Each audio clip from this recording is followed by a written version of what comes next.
What's up, you guys? Happy Tuesday. I haven't been on here for a week because I was recently at the SMFM conference, which was amazing. I really had a really nice time. But one of the things that I wanted to get on here and talk about, I went to the resident forum, which I did this as a resident and learned a lot from fellows.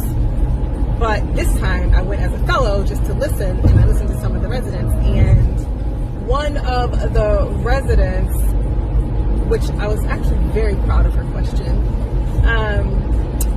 the resident asked the panel staff of program directors, because usually it's like fellows first and then program directors. They asked, in one sentence, tell me your why. Why did you decide to become an MFM? And I will tell you that the program directors were very unprepared for the question. And because the program directors were kind of unprepared for that question, it was really interesting to watch them kind of squirm.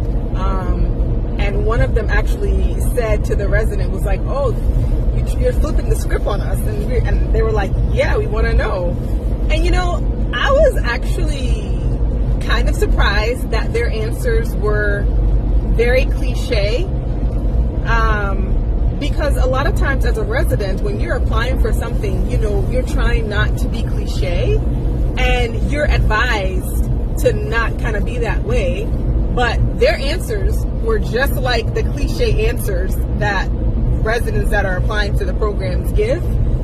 And so, I got to thinking, I was just like, I hope that when they look at applications, they remember that they gave answers just like that. The other thing is your why to why you're choosing to do something. It should be good enough. And whatever that reason is, it's yours. And you should not be judged and deemed whether or not you will be a good candidate or not based off of your why, right? Everyone will be different.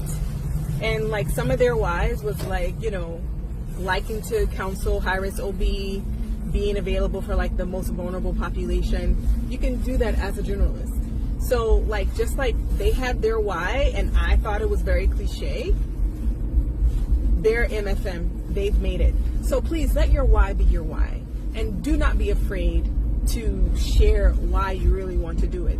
If you ask me what my why is, you will be like, oh shoot, I can't believe that it's your why, because my why is definitely none of those reasons.